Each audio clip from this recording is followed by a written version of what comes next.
আসসালামু আলাইকুম। ওয়ালাইকুম সালাম। কেডা তুমি, কি চাও? জি, আমার নাম বুলেট, খুলনা থেকে আইছি। আজম ভাই আপনার কাছে পাঠাইছে। আমার কাছে পাঠাইছে গেলা? আমি অচল মানুষ, আমি কি করুম? কি করবেন জানি না, কিন্তু আমি আর খুলনা ফিরে যেতে পারব না। খুলনার পুলিশ আমারে খুঁজতেছে।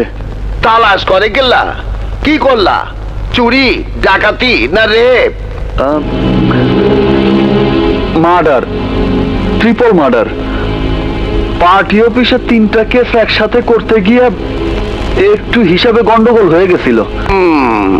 চেহারা সুরত দেখা তো মনে হয় না হারায় কোনদিন যন্ত্রপাতি হাতে লিছ। ছোটবেলায় মায়েরা সন্তানদের লেখাপড়া শেখায় বই খাতা হাতে দিয়া, কিন্তু আমার বাবা আমার বই খাতা কাইরা নিয়া হাতে তুলে দিছে পিস্তল। শিখাইছে কি করে বুলেট ভরতে হয়, কি করে গুলি করতে হয়। এই সব নিয়ে ঘাটতে ঘাটতে আমার নাম রাইজে কোন বুলেট হয়ে গেছে আমি নিজেই জানি না। যদি কেউ আমারে খুন করণের লাইগা তোরে সুপারি দেয়, তাহলে তুই আমারে কেমনে মারবি?